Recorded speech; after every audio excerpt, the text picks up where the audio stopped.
फकानिया साल अव्वल और साल दोम दोनों के तलबा और तालिबात में आपसे मुखातब हूँ, क्योंकि फ़िक़ा में जो आपकी निसाब में जो किताबें हैं वो मुख्तसरुल क़ुदूरी की किताबुल बुयू से है और किताबुल बुयू से मुश्तरका तौर पर फ़कानिया साल अव्वल और साल दोम के लिए, जैसा कि मैंने कल भी आपको बतलाया था। इस तरह हम फिर जो जहाँ तक सबक कल रह गया था हम उससे आगे बात बढ़ाएंगे और फिर उसकी इबारत पढ़ेंगे और उसका तर्जमा करेंगे मुख्तसर से और उसकी तशरीह क्या है। तो कौन सी बै दुरुस्त है, कौन सी बै नाजायज़ है, इसको हम आपके सामने बयान कर रहे हैं। जिस तरह हम इबारत पढ़ रहे हैं, वमन अतलक़ समन फ़िल बैइ कान अला गालिब नक़दिल बलद फ़इन कानत अन्नुक़ूद मुख्तलिफ़न बल फ़ल बैउ फ़ासिदुन इल्ला अन युबय्यिन अहदहा। अज़ीज़ तलबा, इसके अंदर ये मसला बयान किया गया है कि अगर बै में कोई आदमी आपस में ख़रीद व फ़रोख्त करता है और ख़रीद व फ़रोख्त करने के बाद ये कहता है कि मैं आपसे ये किताब बेच रहा हूँ 10 रुपए के अंदर, तो 10 रुपए से मुराद कौन सा 10 रुपए मुराद होगा? साहिब किताब ये कहते हैं कि वो रुपया मुराद होगा जो उस शहर के अंदर, जो उस गांव के अंदर, जो उस कस्बे के अंदर जिसका रिवाज आम होगा, आम तौर पर जिसका चलन होगा, वही रुपया मुराद होगा। आगे कह रहे हैं कि अगर किसी शहर के अंदर मुख्तलिफ तरह के सिक्के चलते हों, यानी मिसाल के तौर पर हिंदुस्तान के अंदर इंडिया भी चलता है, पाकिस्तानी भी चलता है, बांग्लादेशी भी चलता है, इंडोनेशियन भी चलता है, मुख्तलिफ तरह के सिक्के राइज हैं, तो ऐसी शक्ल में फिर ये बात होगी कि अगर तो लेकिन वहां भी देखा जाए कि किसका चलन बेसी है। अगर हिंदुस्तान की बात हम करें तो यहाँ इंडियन पैसे का रिवाज ज्यादा है, लिहाजा इंडियन पैसे ही मुराद होगा। लेकिन अगर मुख्तलिफ तरह के यहाँ पैसे चलते हैं तो उस शक्ल के अंदर साहिब किताब कर रहे हैं कि उसी वक्त बैश दुरुस्त होगी जबकि वो बतला दे कि मैं आपको पाकिस्तानी करेंसी दूंगा या इंडियन करेंसी दूंगा या बांग्लादेशी करेंसी दूंगा। अगर ये वजाहत नहीं करता है तो इस शक्ल के अंदर बै दुरुस्त नहीं होगी।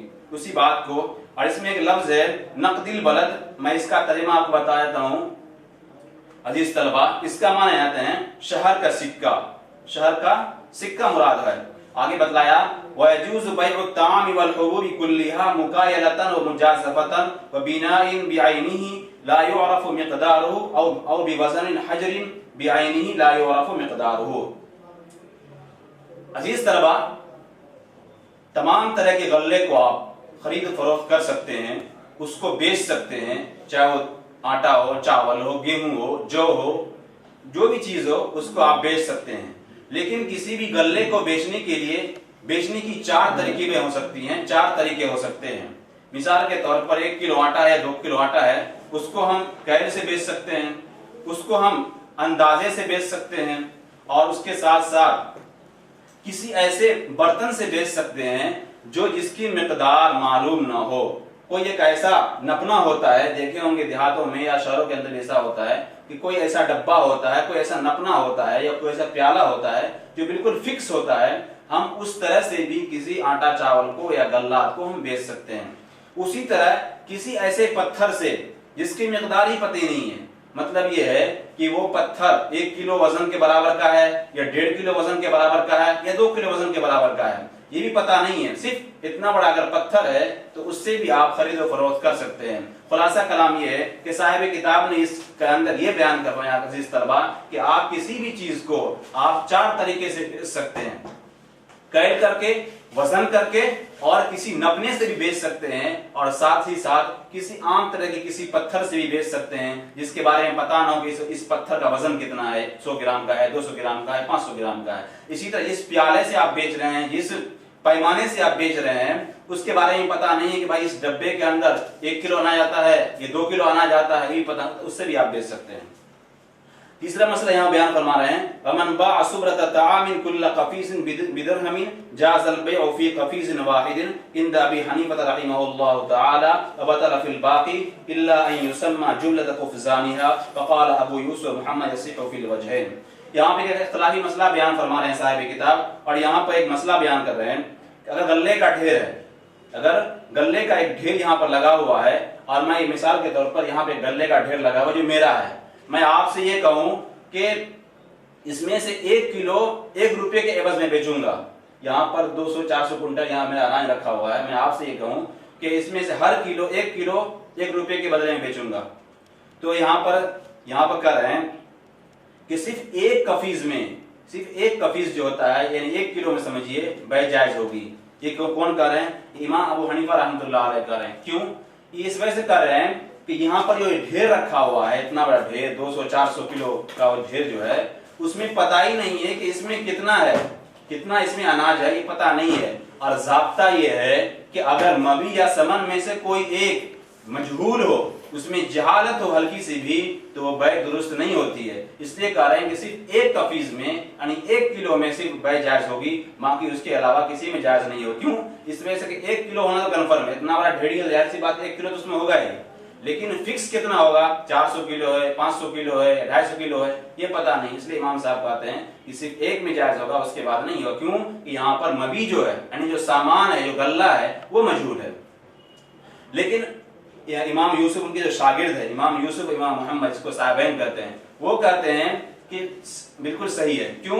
वो कहते हैं कि हाँ, मानते हैं कि उसके अंदर जहालत है कि उस ढेरी के अंदर कितने गल्लात हैं, लेकिन उसको नापा जा सकता है। नापने के बाद ये वाज़ेह हो जाएगा कि हाँ, इस गल्ले के अंदर 200 किलो है या 300 किलो है या 400 किलो है, ये वाज़ेह हो जाएगा। इसलिए कहा गया कि इस शक्ल के अंदर साहिबैन कहते हैं कि ये खरीदो फरोख्त दुरुस्त हो जाएगी।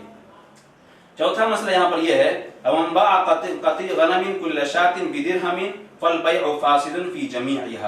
साहिब किताब कह रहे हैं कि बकरियों का जो रेवड़ होता है, रेवड़ जहाँ बकरी वगैरह को रखा जाता है, जहाँ उसका जगह बनाई जाती है, मिसाल के तौर पर यहाँ पर 200 बकरी है, 200 बकरी है और मेरी है समझिए। तो मैं जिस तरह में आपसे ये कह रहा हूँ कि मैं उसमें से ये कह रहा हूँ कि एक बकरी 1 दिरहम के बदले में बेचूंगा, हालांकि यहाँ मेरा 200 बकरी है, एक रेवड़ बना हुआ है, बहुत सारी बकरियां हैं। तो साहिब किताब कह रहे हैं कि एक बकरी को भी फरोख्त करना सही नहीं होगा इस तरह से। तो ये क्यों? इस वजह से कि मैंने मुतलक कहा है कि इसमें से एक बकरी 1 दिरहम के बदले में। बाज बकरियां मोटी भी होती हैं, बाज बकरियां दुबली भी होती हैं, बाज बकरियां अच्छी भी होती हैं, खूबसूरत भी होती हैं, जिसके एतबार से दाम में और उसके रेट में कमी बेशी हो सकती है।